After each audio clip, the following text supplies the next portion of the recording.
em casa. A situação da minha casa. Meu Deus.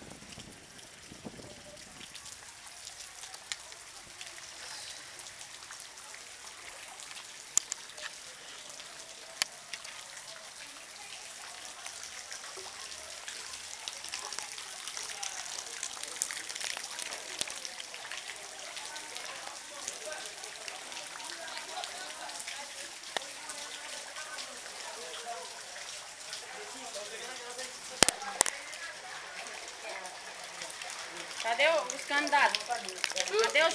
Eu vou gravar, vou botar lá na prefeitura. Vou recorrer. Tu acha que uma hora dessa vir aqui? O quê? Não vai vir não, mas vai ver se eu não vou ganhar minhas coisas de volta. Vai ver. O quê?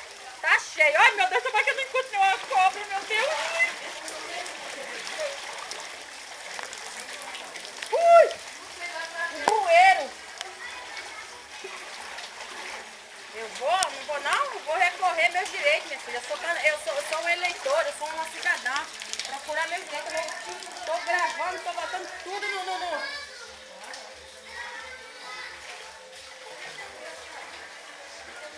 Tá aqui. Vai ser escuro, rapaz. Vamos colorir esse coisa. Eu tô filmando, eu vou procurar meus direitos como cidadã. Vou.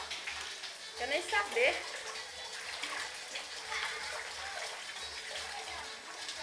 Situação das crianças.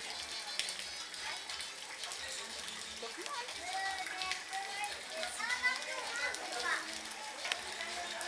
Oi? Tá nadando aí, cara?